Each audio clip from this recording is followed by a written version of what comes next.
I spent the night here in this forest and I learnt two very valuable lessons. Number one, never ever sleep in a car on an angle like that.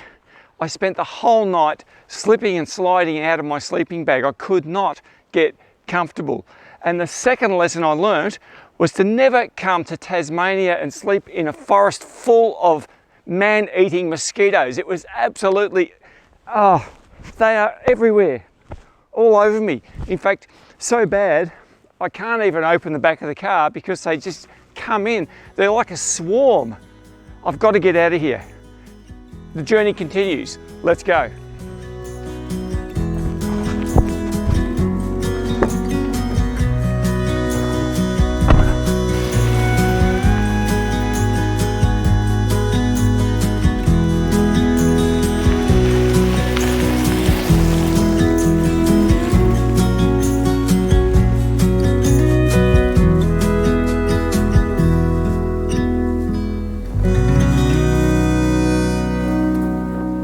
Well, good morning everyone and welcome to the magnificent Freycinet National Park here in Tasmania.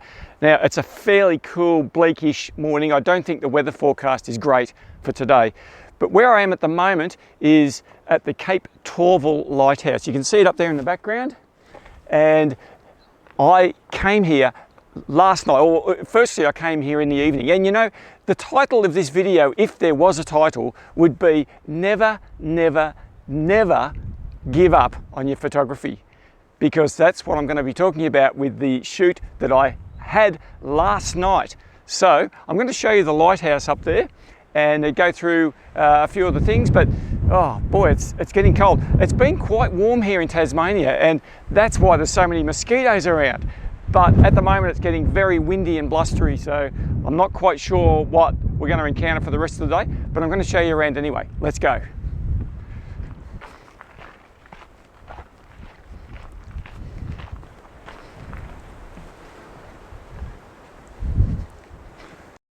So it is a very popular place with tourists, and why wouldn't it be with a view like this? It's just magnificent. But one of the shots I got last night was straight down, looking down this boardwalk, and I could see Orion setting in the west there, and just a little glimpse of a few stars coming out from below the clouds. Now it was almost 100% cloud cover, but they were quite high. Anyway, I shot that, and I'm actually quite pleased with how that one came out. Now you can see the lighthouse up there behind me. That was the destination for what I wanted to shoot here. But you know, there's absolutely magnificent views down towards the south, particularly the south, a little bit out to the southeast, which would have lent itself perfectly for Milky Way shooting with the core rising up. But guess what? It was cloudy. It was fully clouded out. I scoped it out at about 5 o'clock last night, and I came down here and there was a bit of colour in the sky over there towards the west for the sunset. So I took a few shots there, which I was really happy with as I was just scouting around and scoping out the site with the intention of coming back later on to shoot whatever I could shoot after dark.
So what I was looking for was different angles to capture the lighthouse from around. It's very difficult because of all this thick foliage that's around here. But probably over here a little bit towards the north, facing back that way, was going to be my best option. So I came around the other side of the lighthouse. Just down here, there's a viewing platform facing up towards the west. And I was able to get a little bit of footage and images of the lighthouse. It was strobing its beam, nowhere near as bright as the previous lighthouses that I'd encountered. And that made it a little bit less likely to blow out in the shot. Now the lighthouse itself is really not all that impressive. What's impressive here is the landscape around it. And the lighthouse is just the icing on the cake, or maybe I should say the birthday candle on top of the cake. Well, you really can't go wrong with those views, can you? Just have a look at that. Isn't it magnificent?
Just have a look at this view. It is magnificent. And this is just a little nook and a cranny. It's not even the major lookout section. So one of the hardest things about filming a video here is working around all the people. There's dozens and dozens of them. They're everywhere. But I think you can get the picture. This is an awesome location, and I hope some of my images do it justice. But we're not finished. Remember I talked about persistence, persistence, never give up, never give up, never give up. Let's move to our next location. All right, well here I am at my second location. Now it's actually quite blustery and windy, but it's absolutely nothing compared to what the wind was like here last night. Now, I have to give a big shout out to a good friend of mine, Andrew Marr, who's a photographer, Australian photographer from Perth in Western Australia. And he did a video here from this very location. This is the town of Coles Bay. And this is the esplanade here, and the water's over there behind me. I'm going to show you the location that I shot here last night. And so, Andrew, thanks very much for giving me this location. I think it looks like a fairly popular spot, but I can see why, because you've got a beautiful view of the Hazards mountain range, which is part of the Freycinet National Park, a big part of it. Let's go and I'll show you what happened.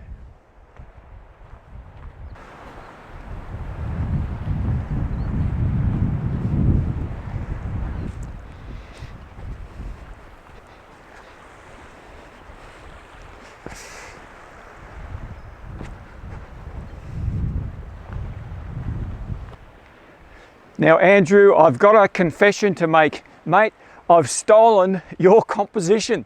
This is the exact same spot where you shot that fabulous image in your video from this region. Well, why wouldn't you come here? Because the view of the Hazards over the back there is awesome. You've got this little rock pool down here in the foreground and these gorgeous orange rocks everywhere else. And the other main thing I like about this spot is it's sheltered from the wind.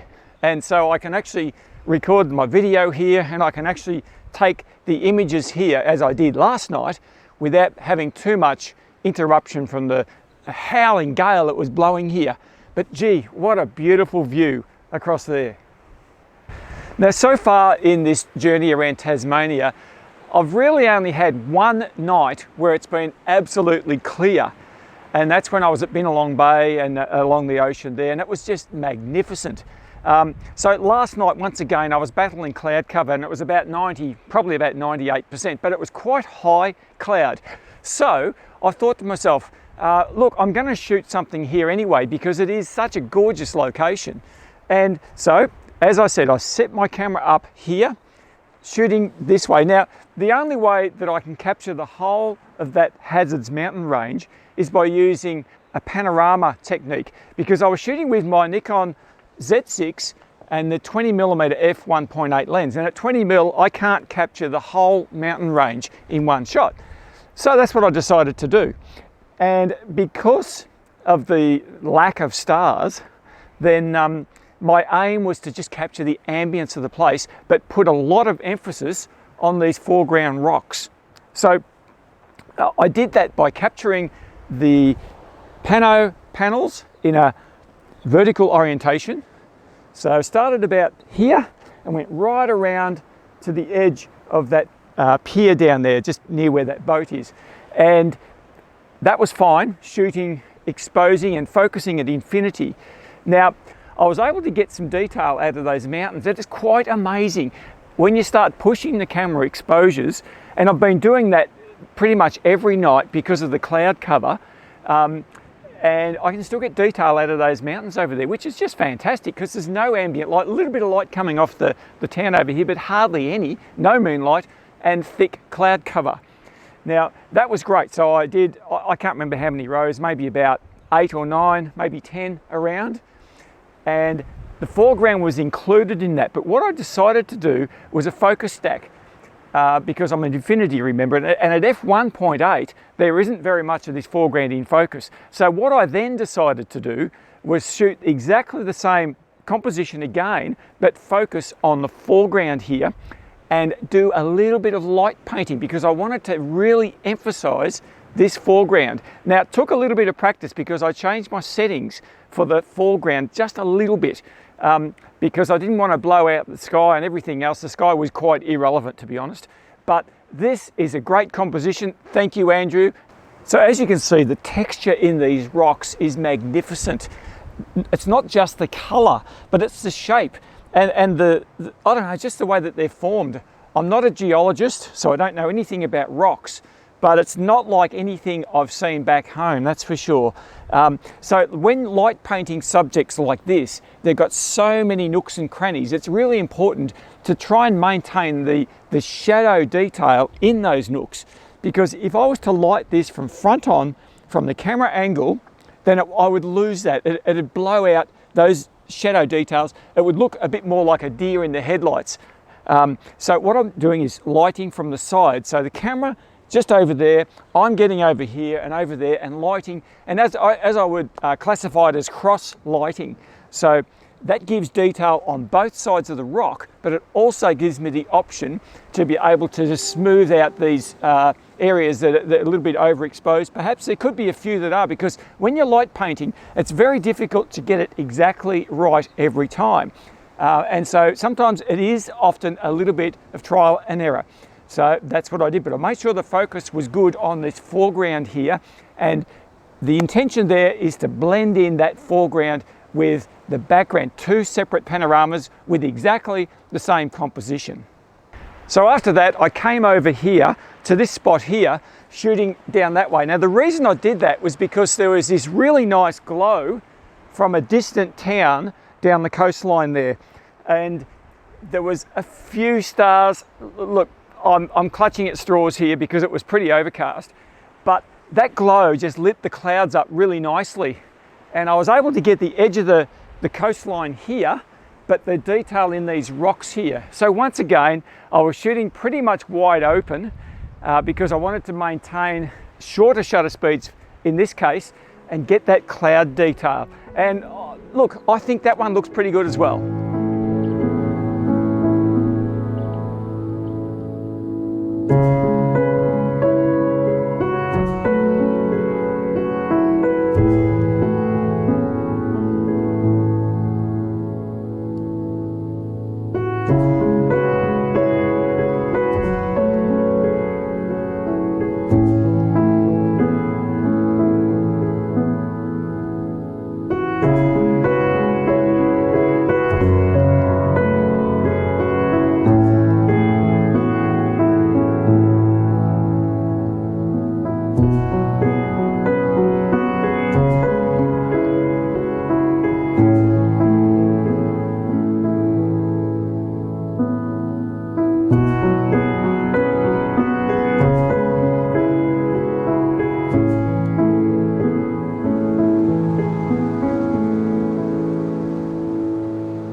So by this stage, I was actually quite content with the images I already had in the bag.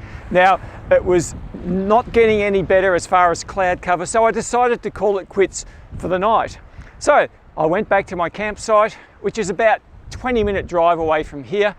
You know, just getting ready. I had a cup of tea and something to eat. I was really settled down for the night. So about 11:15, I just happened to look outside the car window, and what did I see? It was clearing. I could see the Milky Way core stretching overhead. Oh man, so I had to make a decision. Do I come out and see if I can capture something or not? I decided yes, I would. My next decision was, where do I go? Do I go back up to the lighthouse, or do I come down here? It was blowing an absolute gale. Now it's really windy here now, but it was twice as bad last night. But I came back here and I decided I'd shoot another pano because the Milky Way core was way up there in the sky. I'll show you exactly where I did that. Now, I have done some crazy things in my time, but I reckon this one took the cake. I set my tripod up here on this rock. Now you can see the wind is coming from my back down to the west, and I cradled my body over the top of my camera and tripod right here, made sure my footing was very good, and proceeded to shoot a 30-shot panorama. Yeah, that's right, 30 images, 3 rows of 10 each roughly. 10 at the bottom, 10 in the middle, and 10 up here. Now the reason I had to do 3 rows was because the Milky Way core was right up here, because it was quite late in the evening. And well, I was getting blown to kingdom come here, but I did manage, I think, to keep the camera and the tripod steady. I don't know how I did it, but that's what I did. And I swung right around to get the hazards in the shot as well. And if that one comes out, it's going to be an absolute miracle.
Well, there you go. My adventure here at Coles Bay, and indeed the Freycinet National Park, comes to a close.